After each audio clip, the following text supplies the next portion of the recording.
Bien, bueno, esta segunda parte hemos analizado fabulosamente puntos de vista incluso hasta diferentes que tiene Daniel Lara Faría y este servidor del plan propuesto por la lideresa María Corina Machado. Pero bueno, ¿cómo ejecutarlo, Daniel? Y gracias a todos los que se van a conectar, recordándoles que estamos haciendo una mitad de este programa en el canal, vayan al de Daniel, pero suscríbanse, pongan la campanita para que tengan el alerta e igualmente háganlo en el mío, porque este tipo de contenido es necesario escucharlo y para nosotros consideramos humildemente que puede aportarles en algo para que tengan información y la información es poder. Daniel, ¿cómo ejecutar ese plan de María Corina Machado?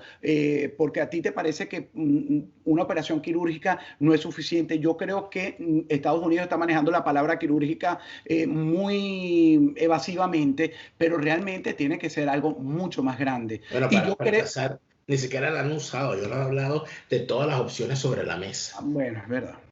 Y Lo eso que le... es cualquier cosa, hasta no hacer nada es una opción. Ujú. Y a mí eso siempre me ha llamado la atención. Mira, yo creo que lo principal debe partir por las conceptualizaciones. A mí, yo soy fanático de las conceptualizaciones antes de hacer una acción. Usted me tiene que decir qué considera usted que hay en Venezuela para poderme decir cuál es la acción que hay que ejecutar allí. Si usted me dice que el chavismo es una fuerza política con unos elementos que están metidos en el narcotráfico a los cuales hay que sacar, pero que el chavismo puede seguir siendo una fuerza política y tal, yo no me anoto en esa.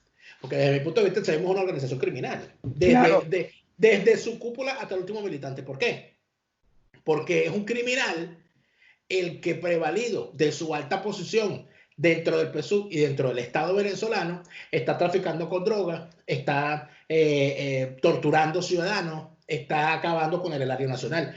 Pero ¿y dónde me dejas tú a esa señora del Consejo Comunal que a cuenta de tener puesta la camisa con los ojos de Chávez somete a los vecinos de su comunidad por una caja de clap si no se meten en la marcha, en la lista o en el carnet de la patria? O sea, estamos hablando de que a ese nivel también hay delincuencia. No, porque además si eres responsable por acción u omisión y ahí todos han sido culpables y responsables. Yo con eso coincido contigo. Hay una complicidad clara. Claro, entonces, bueno, es que yo tampoco creo, Daniel, y no sé, les ofrezco mi disculpa si estoy siendo un poco radical, en esa propuesta de formar eso que quisieron hacer el 30 de abril, quizás con el Macutazo, vamos a formar parte con Cliver Alcalá, con malandro. Bueno, tú vienes de un barrio, tú lo debes saber. ¿Cómo se combatían a los malandros en los barrios? Es decir, siendo amiguito de... Con plomo. Con plomo y para la policía, a sí, PTJ que te llevaran preso. Claro, ¿qué pasa? Que cuando la comunidad cuando una comunidad con elementos delictivos adentro tiene que pactar con los elementos delictivos para crear una convivencia, es porque no hay Estado. Exacto. Es porque no hay Estado. Y eso uno lo llegó a ver. Eso uno lo llegó a ver en barrios donde había una especie de pacto de no agresión. Bueno, aquí pueden vivir los malandros, pero no puedes asaltar dentro del barrio. Aquí pueden vivir los narcotraficantes, pero no pueden vender droga dentro del barrio. Y después se llegó bueno, aquí pueden vivir los narcotraficantes, pueden vender droga dentro del barrio, pero que no haya robos ni muertos. Hasta que no haya violencia. Hasta que llegó el momento, porque tú lo viviste en Vargas, yo lo viví en las Mercedes, yo vivía en la capital, en el pleno corazón comercial. La policía entraba en cualquier momento que quería, pero llegó en la historia que la policía no podía entrar. Había esas pandillas ya de grandes apellidos, entonces fallaron en destruir a la institución. Y cuando tú destruyes la institución, se habla de que nadie tiene control. ¿Cómo entras tú entonces a hacer una operación quirúrgica y te llevas a Maduro, te llevas a Diosdado, te llevas a los solicitados, te llevas a toda la cúpula? 50 personas, 100 personas que hay en la cúpula. ¿Y qué pasa con los planes de las cárceles? ¿Y qué pasa con los concejales, con los diputados del Consejo Legislativo, con los directores generales, con los directores de recursos humanos, con los tipos de la fiscalía, con los colectivos armados que son... Con los colectivos armados, con la gente que se prestó al amparo del poder que el Estado le daba a convertir a sus vecinos en unos sometidos o a imponer a partir de la lista maizanta quién podía y quién no podía trabajar en la administración pública, o a imponer un currículo educativo donde lo que se buscaba era adoctrinar partidistamente a los niños? O sea, eso no se acaba con una operación quirúrgica. Estamos hablando de que, por supuesto, eso tampoco, o sea, tampoco es que los Estados Unidos pueden llegar y nombrar un gobernador como si eso fuese una provincia, A María Corina de Venezuela. Machado a nombrar a María Corina, levantarle la mano y ella Claro, es la no lideresa que puede. arregla Venezuela. Eso no A va a mí ser lo, así. Eso no va a ser así. A mí lo que me preocupa es que debería haber una clase política con un plan para la reconstrucción de ese país. ¿Cuál es el problema? Que cuando tú ves los planes que estos tipos han hecho, que si el plan país, que si el plan progreso, que si lo que han hecho durante todos estos años, te das cuenta de que hay un gran divorcio de la realidad. Claro. O sea, hay un gran divorcio de la realidad y además de que hay un gran divorcio de la realidad, no es de la realidad venezolana, que ya es grave, no, de la realidad global. Quieren seguir metidos en el tema del rentismo petrolero, quieren seguir metidos en el tema del Estado, de la estructura estatista, quieren seguir metidos dentro del término, dentro del asunto de privilegiar la renta por encima del trabajo, quieren seguir metidos en el tema del Estado benefactor, Pero, de poner contra la pared la iniciativa privada. Entonces, ahí es donde tú te das cuenta de que en realidad estamos hablando de socialistas duros y socialistas blandos. claro, y fíjate que cuando tú hablas de ese divorcio, yo no sé si es un divorcio o realmente un matrimonio con lo que me va a dar a mí dinerito para yo seguir viviendo y enriqueciéndome. No pudiera ser visto así. Por eso no hay ningún interés de un plan que pueda ser conjunto. Oye, el de María Corina está interesante, vamos a sumarnos, vamos a hacerlo público y vamos a trabajar con las naciones que han venido apoyando la libertad de Venezuela. Pero eso yo también lo veo muy difícil. Claro, es difícil, pero no es imposible. Hay algunos ejemplos. Hay gente que, de hecho, el propio embajador Story me daba como ejemplo, me decía que 2 semanas antes de que cayera Milosevic en Yugoslavia, nadie se imaginaba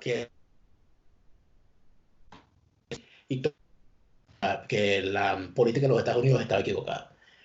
Y, por supuesto, él lo dice de esa manera y lo explica de esa manera, pero hay que saber lo que significó la guerra en Yugoslavia y lo que significan los Balcanes y lo que Sí. significa Milosevic y lo que significó el terror de ese delincuente criminal contra la humanidad durante 30 años para venir a decir ahorita que el señor 2 semanas antes no sabía que le iban a sacar. Y ahí hay más que saber lo que significó la lucha de organizaciones civiles clandestinas en contra del régimen de Milosevic, como la famosa agrupación Otpor, que lanzó toda aquella acción relámpago en contra de un régimen, poniéndolo contra la pared, paralizando el país.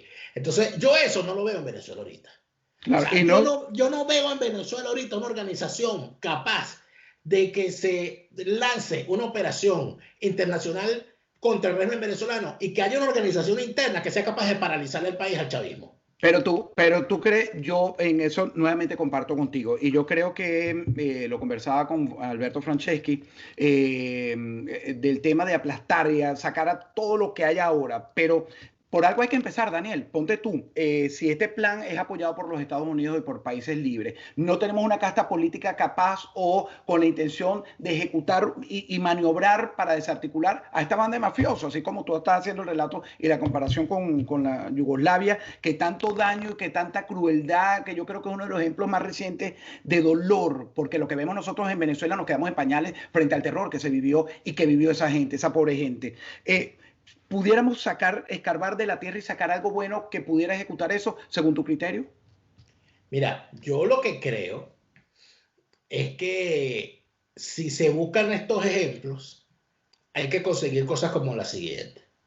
En el caso de Yugoslavia, hubo un tribunal internacional para juzgar los crímenes que ahí se cometieron. Hubo una persecución contra los crímenes que duró años. Milosevic murió sin ser condenado.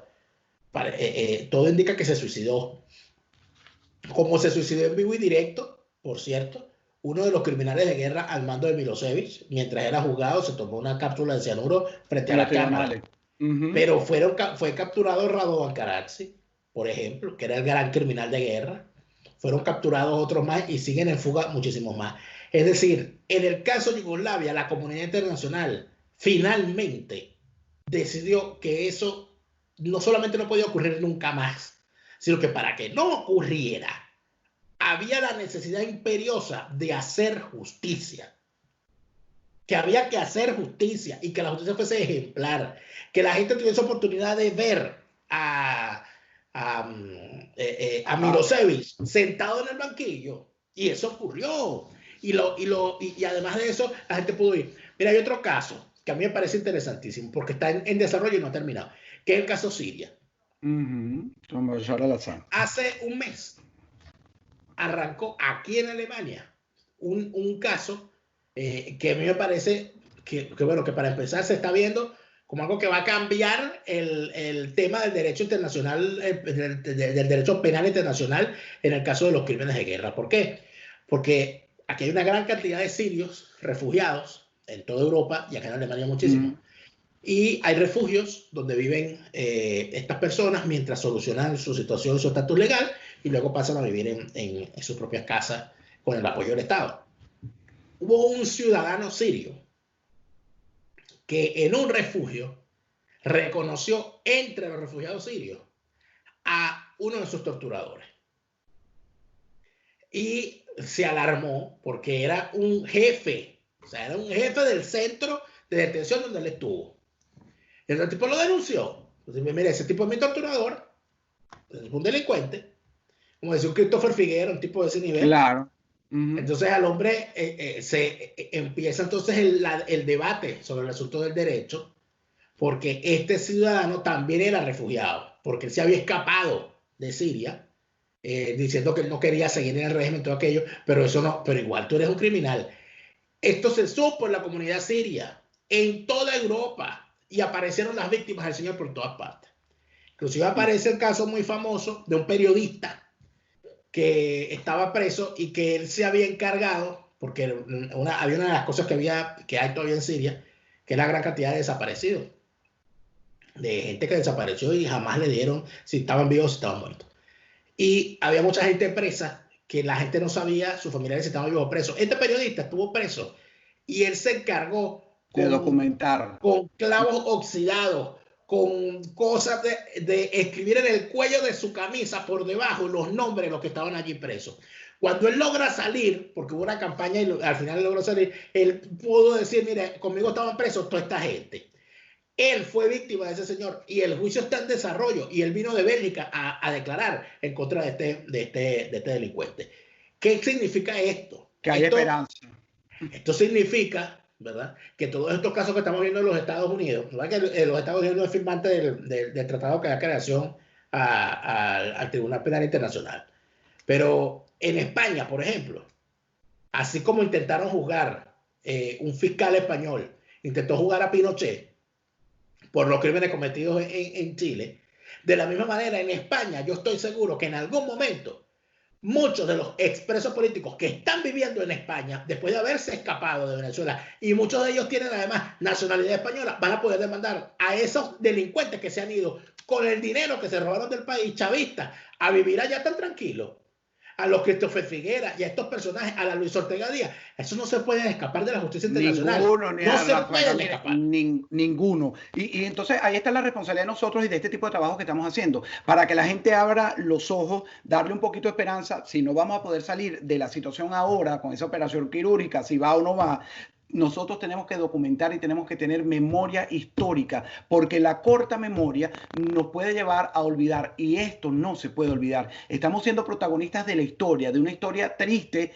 que está viviendo nuestro pueblo venezolano, y mientras nos quede vida, tenemos que hacer el mayor esfuerzo para que eso no se olvide. Y ¿sabes quiénes van a sufrir bastante? Los nietos, porque cuando pasó con estos personajes aquí en Latinoamérica, cuando tú los ves jugando, el mismo Fujimori, vamos a irnos lo más cerquita que debe tener la mente, cuando ves a Keiko, a sus hijas, a su familia, pobrecito, pero es un pobre viejito, pero cómo hizo daño Alberto Fujimori a los peruanos. Entonces, aquí tú ves a viejitos de 90 y pico y de casi 100 años pagando justicia, que fueron carceleros de un centro de detención nazi, y lo ves cómo lo llevan en la cama clínica para el tribunal. Claro.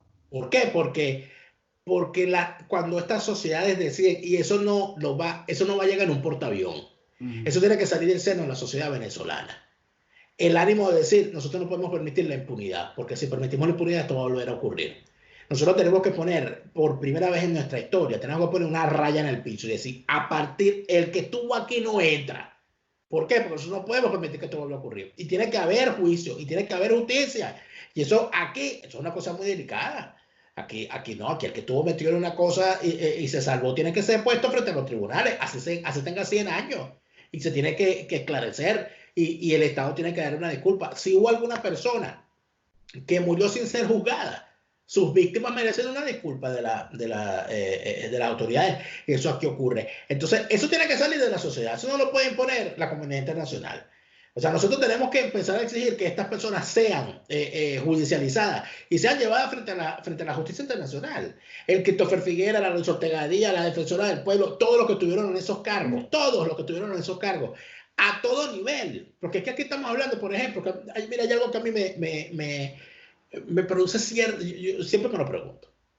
Aquí nosotros tenemos unos tipos burlándose del periodismo. Aquí había una gente que era muy conocida por ser gremialistas y promotores de una vaina que ellos daban en llamar el periodismo necesario, que eran estos bichos de izquierda, sindicalistas y sindicaleros, y que los puedo nombrar: Elena Salcedo, Vladimir Villegas, todos los Villegas en pleno, Manuel Felipe Sierra, esa gente, eso era Teresa Maniglia, esa gente era sindicalista, y ellos andaban siempre en esa, de que no, que hacía falta otro periodismo necesario, porque los jefes de los dueños de los medios imponiendo su cuestión.